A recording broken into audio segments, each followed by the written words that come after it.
Hello, viewers. So, as a part of the series that I'm doing, where I'm interviewing, interacting with the industry stalwarts, today with me is another industry doyen in his own right, Mr. Dilip Thakkar. He's an entrepreneur. He's the owner of Gopi Dining Hall in Ahmedabad. He's the founder of FEA, that is Food Entrepreneurs Alliance. He's a food connoisseur, and more than anything else, we share the same alma mater. So he is the alumni of IHM Ahmedabad, so he's my super senior. Though he needs no introduction, this introduction was only customary. I'll be interacting with him. We'll be discussing a lot of topics. But sir, before that, before I start asking you the pressing issues of the industry, I want to start with you giving me some background about the brand Gopi. So it's an old brand, was started by it's a family brand, was started by your father. Just give me some background, and with that, if you can tell me about your personal entrepreneurial journey, how you became inclined towards food industry, and how the journey has been so far. Thank you so much, Karan, for bringing me on this platform. Gopi is a name of the restaurant in Disa village in North Gujarat, where my father started his career as a child labor. And that time he realized that being a child labor, I have been taken for granted. But once when I grew up, I will definitely come up with a restaurant and I will name Gopi. And he did it.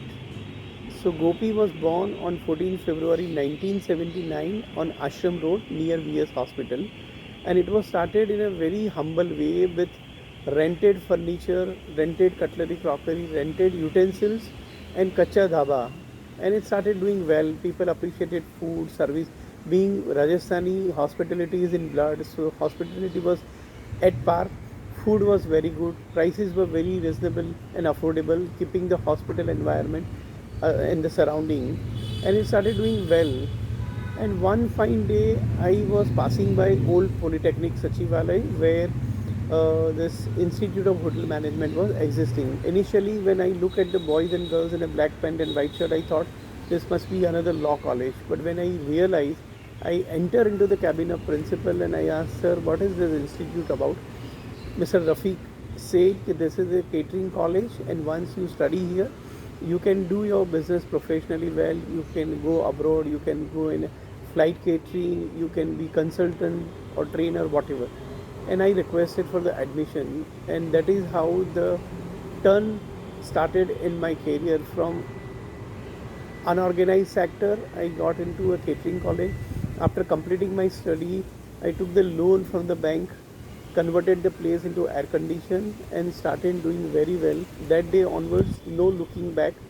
And we are probably oldest existing Gujarati Thali brand in Ahmedabad city. There were few brands before us also, but with the passage of time, because of communal riots, parking, family partition or migration, people have shut down their brands. So technically Gopi is the oldest Gujarati Thali brand of Ahmedabad city, and we have always done award winning performance. So no doubt in that. I mean, in Ahmedabad market, probably you won't find anyone who doesn't know Gopi as a brand. So, but being so inheriting a business doesn't give you the capability or doesn't make you fit to run the business. Of course, doing a professional degree must have equipped you with the skills that you require to run the business. But running the business needs something else. It needs an aptitude. Of course, you learn it over time.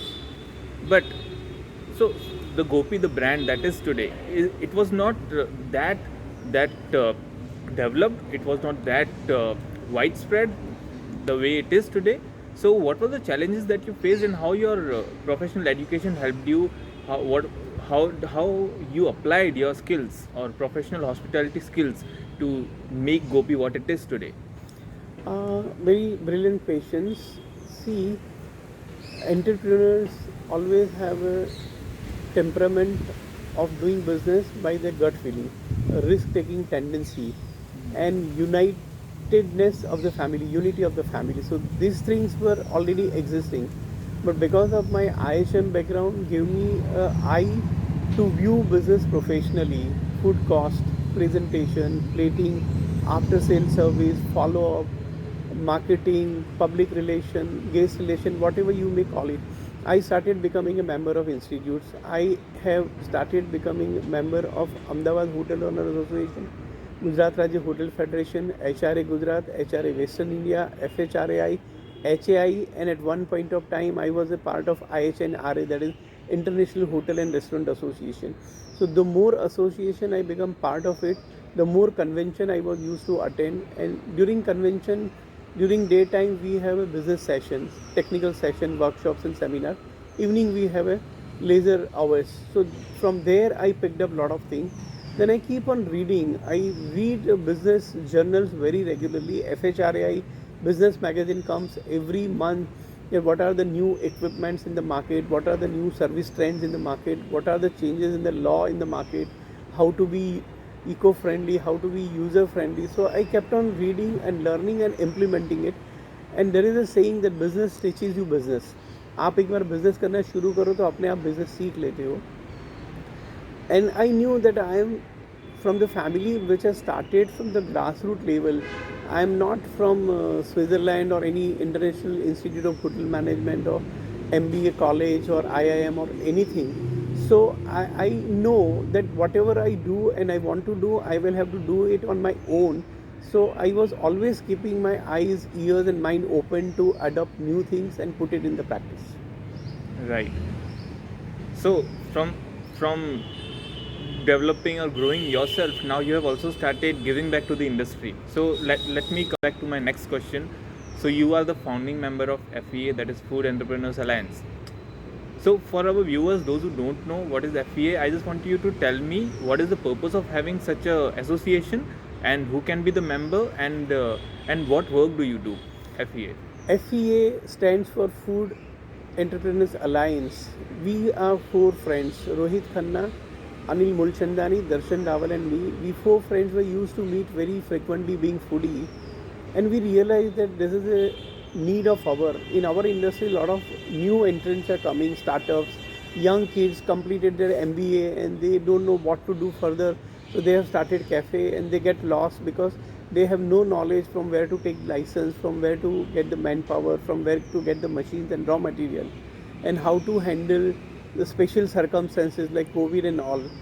So we decided that let's have an association, because people were used to come via media. If somebody has started cafe, they know Karan and Karan will ask me. So that was becoming a longer process. So we thought let's use the technology in the best possible way.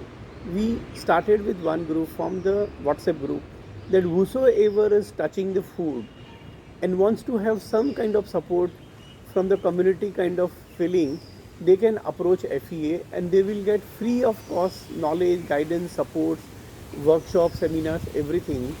And you will be surprised, we formed on 12th July 2017.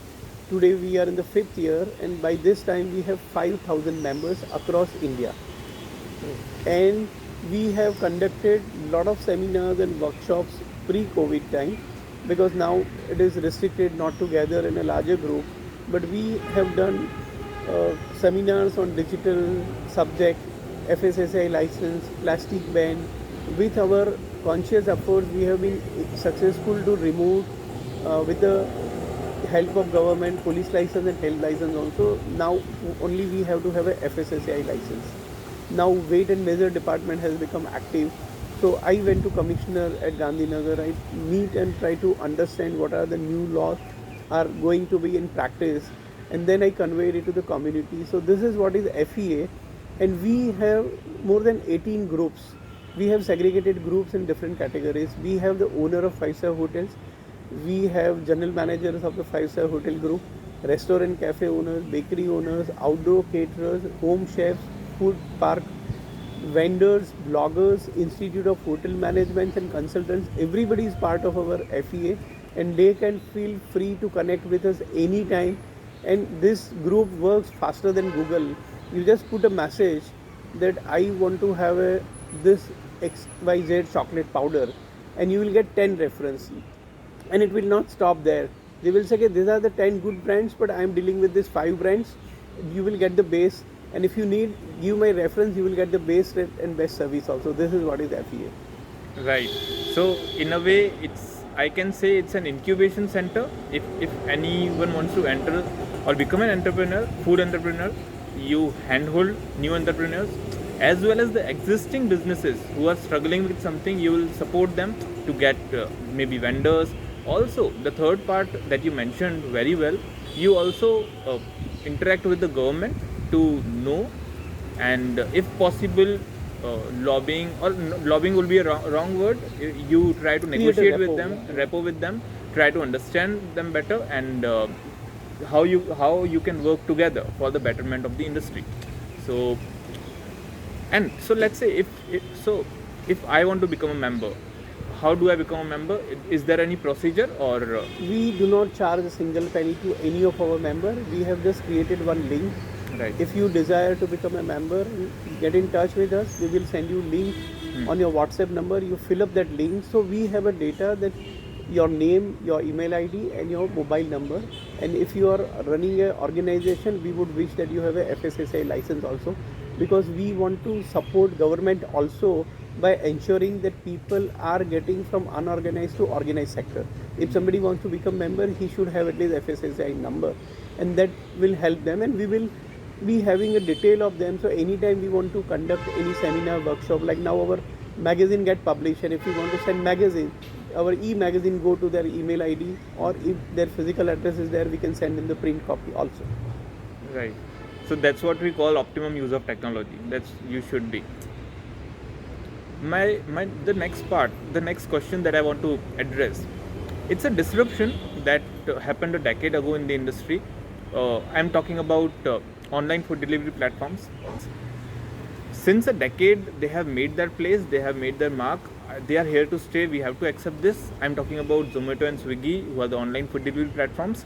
But there is some sense of resentment. We will have to accept this. No denying that traditional businesses have some problem with them because of maybe punitive commissions, some practices, disparate commissions that they charge. And on the other side, if we talk to them, the argument from the other side is that we spend a lot on marketing.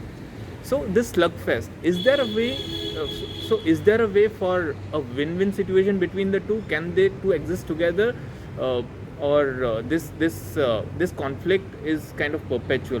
How do you see the future of relation between traditional businesses and online food delivery platforms going hand in hand?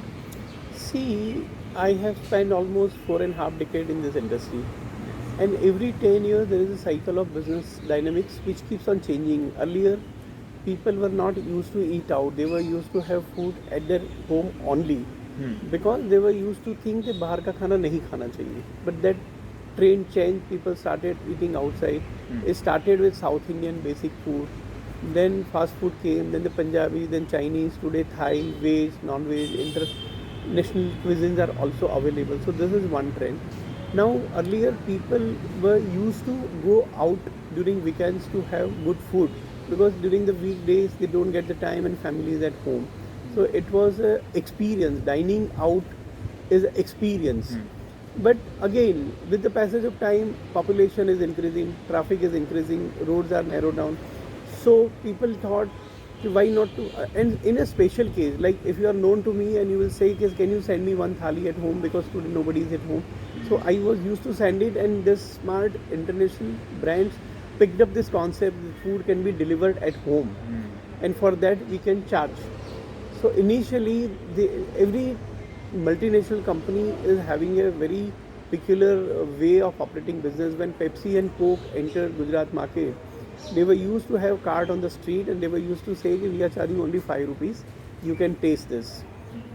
It went on for a pretty long time, and people got used to कि no, Coke तो चाहिए, Pepsi तो चाहिए.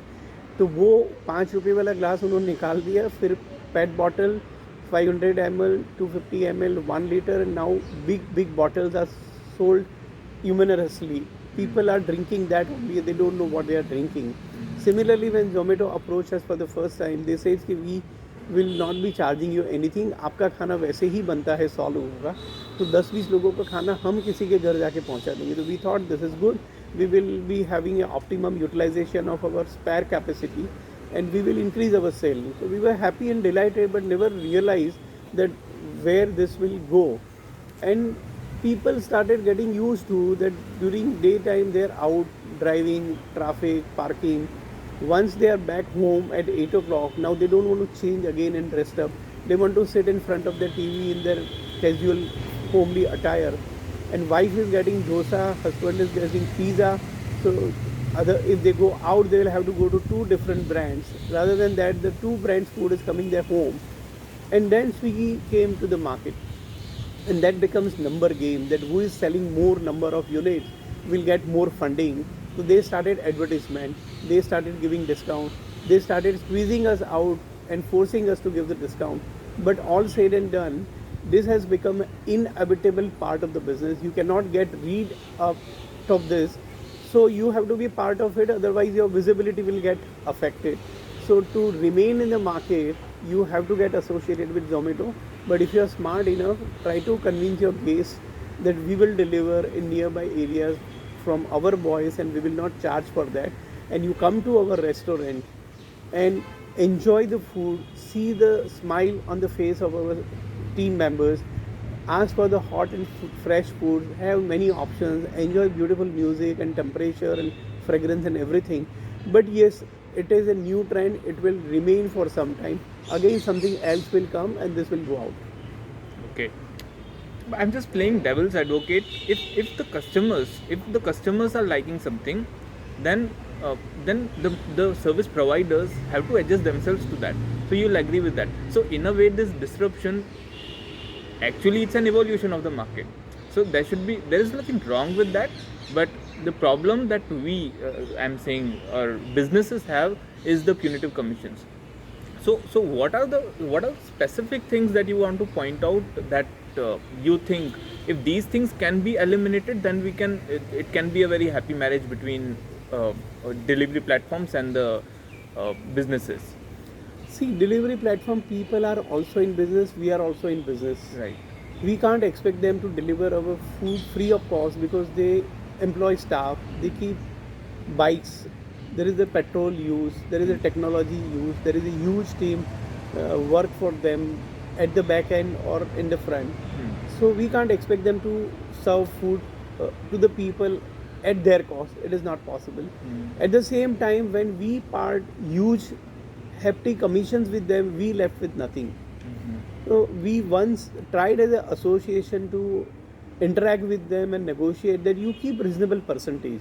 10, 12, 15 percentage is still affordable, but it's nearly 30%. Secondly, they keep our money with them for 1 week. Then they charge penalties if the food is not ready in time or something, or it may be a communication gap, it may be a technological error, it might be a guest misunderstanding and suggested time to pick up the food. So we end up paying penalties. So it is a pain. But I think national level, NRAI and FHRAI has also tried for this. But unless government intervene into this, nothing. See, we are human beings. We don't want to be alone in business. We want to have partner in the business, but there has to be a win-win synergy.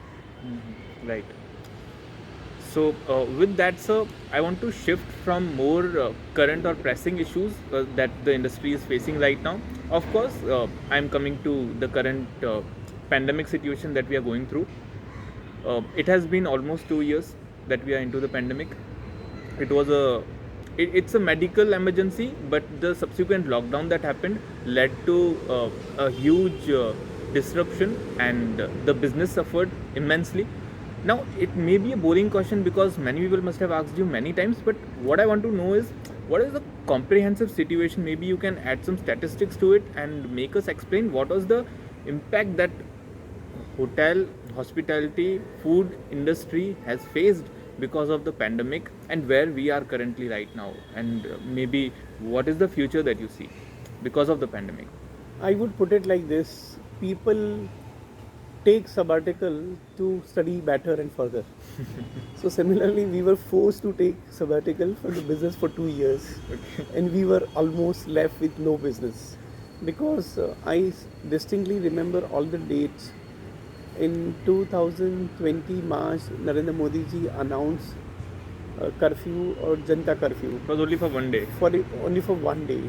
But I was wise enough to tell all my staff that these things are not going to stop in one day. So I sent everyone home, and then it started lockdown 1, 2, 3, 4, 5, and unlock and all. You can operate only dinner, you can operate only lunch, only dining in, only takeaway. So it was a huge pinch because you are sitting with a lot of establishment costs, your team, your rental, your taxes, your planning, your interest of bank finance and all. So it was a very big dent on the industry, and I am sure people may not express it, but it will take at least another 3 years till 2025. People will hardly recover their losses. Those who have really lost hugely. But this was something from nature, so we can't fight. If it is from government, we would have asked for the relief and other things. But it has definitely given a big losses to the business. But life has to move on. Amitabh Bachchan recited one very good poem, and he said, "ये लम्हा है, ये लम्हा है, ये लम्हा ही है, ये गुजर जाएगा." So this loss will also go away. We will have to work hard. We will have to work smart, and we will have to ensure that we recover our losses. We strengthen our team. We reduce our expenses. We may shorten our menu, and see to it that we reach to the optimum level of business, and we forget that COVID was there. Okay, but if I ask you specifically in numerical terms, has FEA done any survey about what was the impact? I mean the quantity of loss or the quantum of loss in terms of money that we have lost, or in terms of percentage, what is the number of people that we had to lay off, or any statistics that you can share with us? I would say there were more than 5,000 restaurants in Ahmedabad city alone in organized sector with licenses, out of which I would say 20% have moved out of the business. They have shut down and they will never come back. 50% were holding on their operation. Suppose if I have 10 branches, I am operating only 5 branches and I am waiting for a good period to come, and then I will start. And staff, almost everybody has laid off 50% staff, but now gradually things are coming back to normal. People are opening shops, people are calling their staff back. And in terms of money, it cannot be accounted for. It is multi-crore losses. Losses in many ways. One, the revenue has stopped coming and outgoing were on. Some good businessmen have never stopped paying their team. They have not stopped paying their installment of the bank, interest, their loan, their taxes, and the rental.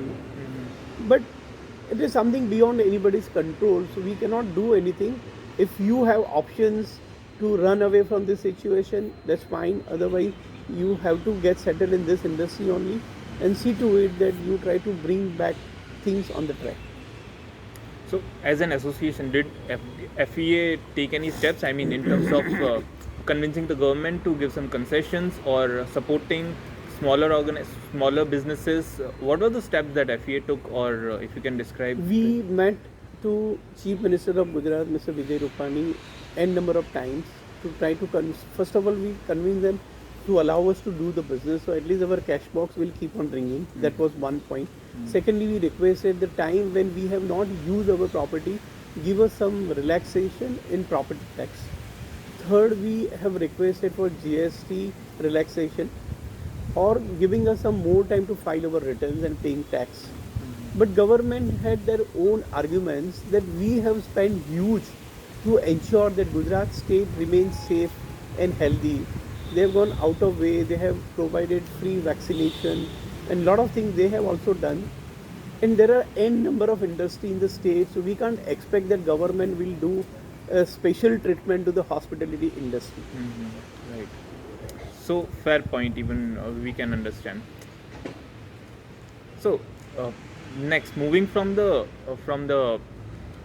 more technical stuff, I just want to ask you any memories that you have from your IHM days, or any anecdotes that you can share I'm sure you must be having many anecdotes, but if you can recollect some and and let us experience how, your days, your old days. I remember ISM days. I'm in business since beginning. Like people generally go to school and then they go to colleges Okay. and then they go to business. I went to school, then I went to business and then I went to college. So for me situation was tricky. I was used to go to Sabji Mandi in the morning to pick up the vegetables to give it to the restaurant and then reach to the institute by 9:30 classes. And Mr. Rafiq was used to stand at the door to ensure that everybody comes in time. And he was used to put his hand on the cheek of the boy, whether they have shaved or not. Smart boys were used to apply aftershave lotion or talcum powder to reveal that he has well shaved. And sometimes they were used to rub their shoes with their pants backside to reveal that their shoes are polished. But Mr. Rafiq was smart enough to check everything and he was used to give us a very tough time. Okay. So of course, uh, when he established the institute, he was the founding principal. So you have to be a taskmaster like him, that he was. I mean, absolutely understandable. But talking about the brand Gopi, what it is right now, it's much more than what it was when it was started. Of course, you inherited from your father. So, what were the key moments that you faced? Of course, it's a learning curve always. We learn every day. But what were the ups and downs that you faced apart from the current COVID? But what were the key learning points throughout your journey that you can share with us? What are the key learning moments? One is the situation keeps coming and going, but you have to remain firm. You should not get shaken up by any given situation. I have seen communal riots of Ahmedabad. I have seen earthquake. I have seen Akshardham attack. I have seen Surat plague. So many floods and droughts. When economy will go down, the prices of raw material will shoot up. The customer will expect the same standard. You cannot revise your prices. Be vigilant, be active, be smart, and try to balance the thing. Like out of 1 year, 3 months, onion prices will be 100 rupees kg. So you can't stop using onion in your food preparation. But at the same time, during 9 months, you are getting at a good, reasonable, affordable price. So don't get panic when things go haywire. Don't lose your patience. Don't lose your controls. Be a stable, matured, wise businessman and keep on doing your business. Otherwise, you will be out of the game.